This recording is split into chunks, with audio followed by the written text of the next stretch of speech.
Eu achava que hoje aqui a gente ia ter casa cheia, tá? Porque é um acontecimento muito sério nesse país, que aconteceu nesse país.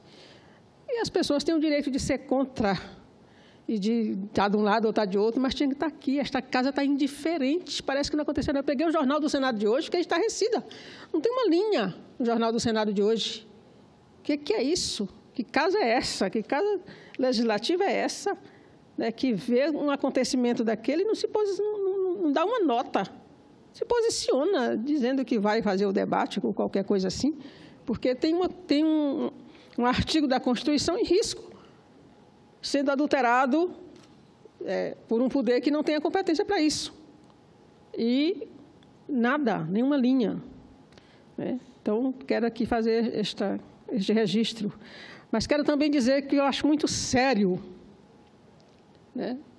E por isso também devia estar sendo debatido aqui, o áudio daquele avião. Aquele áudio é muito sério, seríssimo, e parece que não é nada. Aliás, a gente está acostumado com isso, né? Porque a gente tem gravações aqui também claríssimas e que não foi nada, né? Não serve de nada.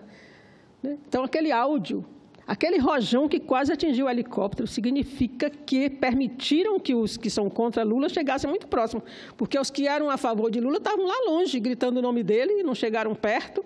Mesmo assim, foram massacrados, teve gente que foi parar no hospital, criança, porque jogaram bombas de gás lacrimogêneo, né, nas pessoas. Então, é uma coisa estarrecedora. Né? A repressão aos apoiadores do Lula que estavam lá é muito sério. E eu acho que, por isso, eu quero dizer aqui que eu tenho a convicção que Lula corre risco. Se é o Moro que pode ter convicção, não, né? Eu também posso ter. Então, eu tenho convicção que o Lula está correndo risco. Por isso que a gente fala, quem está com ele? O nosso aparato de segurança resolveu tomar partido. É claro, e parece que quase todo é anti-Lula. Tem obsessão para ver Lula na cadeia, para ver Lula destruído. Então, a gente não pode ficar quieto, não fazer essa denúncia e responsabilizar. Eu quero dizer que a gente responsabiliza as forças responsáveis pela segurança no Paraná, seja militar, civil ou federal, né? Pelo que vier a acontecer ao Lula. Assim como pelo que vier a acontecer com o pessoal do acampamento que está lá na defesa de Lula. Nós não aceitamos um novo Vladimir Herzog. Tá? É bom que a gente diga isso muito claro. A gente conhece os métodos da polícia do Beto Richa, que, aliás, esse senhor, será que algum dia vai pagar pelos crimes? Porque ele é denunciado, mas não acontece nada. Aliás, acho que se tivesse filiado o Lula ao PSDB, ele estava livre disso, porque o povo do PSDB nada atinge, tudo prescreve. Só olhar quanta coisa já prescreveu para José Serra, quanta coisa já prescreveu para Aécio. Tem um povo aqui que grita que tem que ter prisão em segunda instância, mas o Eduardo Azeredo está condenado em segunda instância faz tempo. Não vi ninguém gritar para que ele cumpra a pena. Não, ele está aguardando um recurso em liberdade. Sabe-se Deus quando esse recurso vai ser julgado. Então, a questão do 2 pesos e 2 medidas que a gente fala está sempre presente em tudo que a gente está presenciando. Há 2 semanas, a caravana de Lula foi alvo de tiros. E o delegado do caso disse que houve uma tentativa de homicídio. O que aconteceu? Foi afastado do caso, foi chamado de... Ele mesmo está dizendo aqui que o próprio governador chamou de mentiroso e esquerdopata, o Richa, e mandou afastá-lo do caso. Né? É importante até ler um trecho do que ele diz aqui para essa revista. Ele diz... O chamado crime por disparo de arma de fogo e dano de menor potencial ofensivo prevê penas menores se comparado à tentativa de homicídio. Ao ser informado da substituição, Arruda desabafou. Aqui é a fala dele agora, aspas. Retirar a investigação da minha mão fere o critério de distribuição dos inquéritos. Assume o inquérito o delegado que estiver de plantão na semana, e esta semana quem está de plantão sou eu. Aí, a respeito do caráter político da interferência, foi taxativo.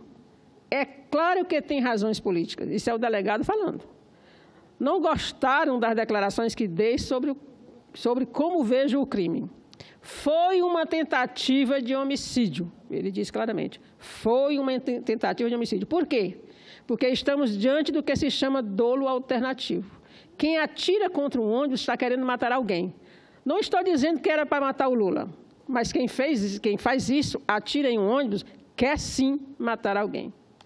E ele foi além, diz assim, dizem que o PT pode usar politicamente a declaração de que foi tentativa de homicídio. Pode, assim como o PSDB também pode usar essa ocorrência de maneira política. Para mim, desqualificar o crime, tirando a evidente característica de tentativa de homicídio, é politizar. Então, é a fala do delegado que foi afastado do caso lá dos ônibus, porque disse uma coisa que o governador não gostou. É outra questão séria que a gente tem que estar atenta, né? E também vejo com preocupação a comoção porque picharam a fachada do prédio da presidência do Supremo Tribunal Federal, ministra Carmen Lúcia. E eu vejo com preocupação porque eu não vi a mesma comoção por Marielle e Anderson. Ouvi que vão botar a Polícia Federal para investigar a pichação. Tudo bem, pichação é crime, tem direito de procurar e ver quem fez e punir. Tudo bem. Agora, que tal botar a Polícia Federal para achar os assassinos de Marielle? Porque está se distanciando. Já vai fazer um mês e nada se disse. As pessoas que estavam no local do crime disseram que foram mandadas embora, queriam falar, porque o que viram, e foi mandado embora pela polícia, e a polícia está perdendo pistas. Não vai aparecer o assassino da Marielle e do Anderson. Então, seria interessante também que tivesse a preocupação de botar a Polícia Federal para achar esses assassinos. Queria parabenizar a TVT pelas imagens que produziu para o mundo e que uniu o mundo em defesa do Lula. Imagens transmitiu o tempo inteiro, imagens muito boas, todos os discursos, todas as falas, o discurso histórico do Lula no sábado, né? E também dizer que eles devem cobrar da Globo e das outras que roubaram as imagens da TVT. E não deram nem o crédito. A TVT colocou lá, entrou e colocou a imagem exclusiva da TVT, disseram que a Globo ligou pedindo para eles tirarem aquilo. Estavam usando as imagens da TVT e não davam crédito à TVT. Acredita nisso? Para ver a ousadia, o que esse povo se acha dono disso aqui. Né? A Rede Globo roubando as imagens da TVT, que estava transmitindo 24 horas direto lá. Por último, eu queria dizer, como é que fica a consciência brasileira tendo Lula impedido de concorrer à eleição e o senador Aécio sendo candidato e o Temer sendo candidato, com todas as provas contra eles?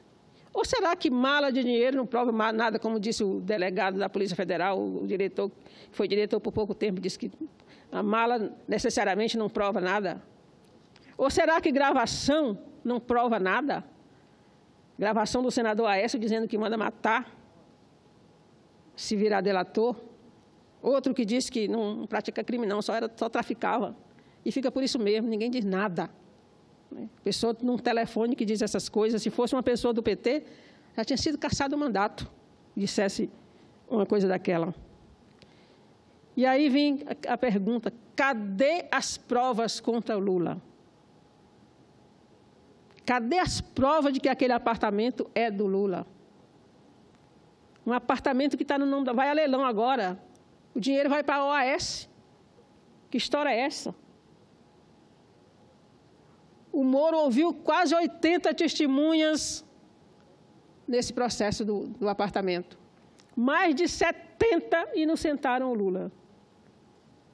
As que acusaram, as principais acusações foi do zelador, dizendo que o apartamento era para o Lula, porque o Lula tinha ido visitar, e porque as pessoas perguntavam e as pessoas compravam o apartamento no prédio, porque achavam que o Lula ia morar lá. Quer dizer, até que o zelador ele estava dizendo assim, uma impressão dele, não estava afirmando, né, que ele achava que podia ser do Lula, porque as pessoas estavam interessadas nos apartamentos. Claro, quem não queria morar no prédio do Lula. Né? E o Léo Pinheiro, que foi para a masmorra, não sei quantas vezes. Primeiro ele não sentou o Lula, e não sentou o Lula, e não sentou o Lula, e voltava para a masmorra.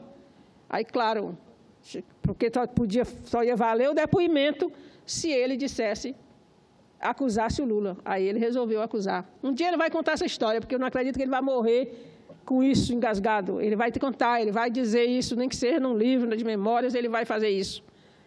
O que ele passou lá na masmorra, porque os métodos do Moro são métodos terríveis, né? De fazer a pessoa voltar e voltar e voltar, de ameaçar, inclusive, familiares. Teve gente que contou isso, né? Para a pessoa dizer... É só ver os interrogatórios. Interrogava pessoas que não tinham nada a ver, mas terminava sempre. E o ex-presidente? E o ex-presidente? Né? Sempre a mesma pergunta para qualquer que fosse o depoente. Não tem uma gravação. Cadê a gravação do Lula? Cadê a voz do Lula ou da Marisa ou de um familiar dele na gravação? Se tivesse, já tinham mostrado. Cadê uma conta em nome do Lula, da família dele ou de um parente bem distante? Não encontraram, porque se tivesse encontrado, agora conta na Suíça é só o que tem. 113 milhões na conta do Paulo Preto, que agora foi preso, acho que prenderam até para ver se apagava um pouco a repercussão da prisão do Lula. Está preso, não sei se vai delatar, não deve delatar não, porque já vai completar a idade também para prescrever, vai prescrever para ele também, mas 103 milhões do Rodoanel de São Paulo, do seu Alckmin e do seu Serra, não acontece nada. Né? Do Lula não tem uma conta, não tem uma gravação. Querem convencer que aquele apartamento é do Lula por causa de uma foto do Lula visitando. Claro que ele foi, Requião contou a história aqui, Marisa queria comprar. Ela tinha um apartamento lá para dar de entrada, para fazer a troca e financiar. Todo cidadão pode financiar um apartamento. Tem uma foto, o PowerPoint mal feito do Dallagnol e a convicção do Moro. Como é que pode condenar uma pessoa sem prova? Isso é muito grave, porque qualquer juiz lá da mais longínqua comarca agora vai querer condenar as pessoas simplesmente por convicção. Se ele não gostar de alguém, ele vai poder forjar um processo e condenar as pessoas. Essa é uma questão muito grave para o direito brasileiro. Eu acho que a gente não está tendo a dimensão do que pode acontecer nesse país daqui para frente, se nada mudar nessa questão dessa condenação do Lula por conta daquele apartamento. Então, era isso, senhor presidente, eu quero agradecer e dizer que nós estamos aí, que nós vamos... Se pensam que nos... Senadora Vanessa... Senadora Regina, também para cumprimentá-la pelo pronunciamento, eu vi que Vossa Excelência teve condições de chegar e levar o seu abraço ao presidente Lula e dizer da força com que Vossa Excelência tem atuado aqui no Senado Federal. Senadora Regina, a senhora levanta questões que anteriormente o senador Paim e tantos outros que usaram a tribuna também haviam levantado. Acho que a nossa obrigação, nós estamos aqui em plena segunda-feira, numa sessão não deliberativa, com poucos parlamentares. Mas amanhã, terça-feira, teremos uma sessão deliberativa à tarde. E nós, senadora Regina, temos o dever, temos a obrigação, não porque apoiamos o presidente Lula, porque temos clareza do que está acontecendo no Brasil, mas porque somos brasileiras e brasileiros e tememos pelo futuro do nosso país. Então, levantar esta questão para o presidente Eunício, essas questões que estão acontecendo no Brasil, esse atentado a que o presidente Lula, não é apenas a injustiça, não, que o presidente Lula tem sido vítima de atentados, como Vossa Excelência mesmo disse, eu havia dito, e nós temos que repetir. O que fizeram durante o translado do presidente Lula tem que ser explicado. E quem tem que explicar não é a aeronáutica, numa nota que não convence ninguém. Porque na nota ela disse que foram anônimos, não existe. No sistema de defesa aéreo, não existe. No sistema de defesa aéreo, qualquer anônimo que possa se identificar. Mas não é o comandante da aeronáutica que tem que explicar. O presidente é esse tal Michel Temer. Ele tem que explicar. Ele tem que trazer explicações. Eu li agora na imprensa, não sei se é verdade, que até estão cogitando retirar os seguranças que andam com o presidente Lula. Eu me lembro quando queriam retirar tudo que a presidente Dilma tinha no Palácio da Alvorada, quando estava apenas afastada, não tinha perdido o mandato. Queriam tirar absolutamente delas. Aliás, tiraram muitas coisas. Até a comida. Não só as flores, tiraram muita coisa, não é? Então, nós precisamos trazer o tema para cá, senadora, porque a nossa preocupação não é com hoje, com o que foi ontem, é com o que pode vir amanhã. Então, acho que nós temos que buscar apoio dos demais senadores e travar aqui um diálogo franco, um diálogo concreto, porque hoje as vítimas são determinadas pessoas, amanhã poderão ser outras, inclusive aqueles que estão aplaudindo no dia de hoje.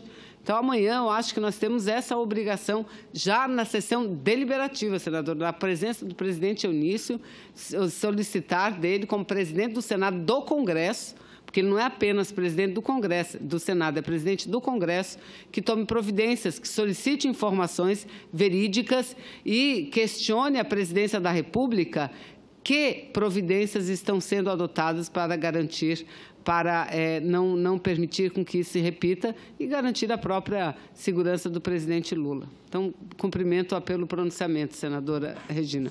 Obrigada, senadora Vanessa. Incorporo sua fala à minha. E dizer assim, que essa nota da aeronáutica nos coloca a todos com medo. Se qualquer um pode interferir no espaço aéreo e na comunicação, então todos nós que viajamos 2 vezes por semana, né, para cá, para os nossos estados e para cá, estamos correndo risco. Né? De repente, esses anônimos sabem quem está no avião e manda jogar pela janela algum de nós.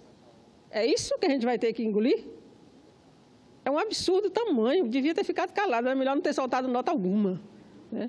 Eu acho que a gente tem que alertar realmente isso que a senhora falou, porque a coisa pode mudar, né? Ninguém sabe, o grande fetiche era o Lula. Pegaram o Lula, agora eles terminou, cumpriram a missão, acabou, ou vai continuar, ou vão apurar os fatos aí que estão claríssimos, né? E a coisa pode acontecer com outros. Até porque Lula disse uma coisa muito importante também.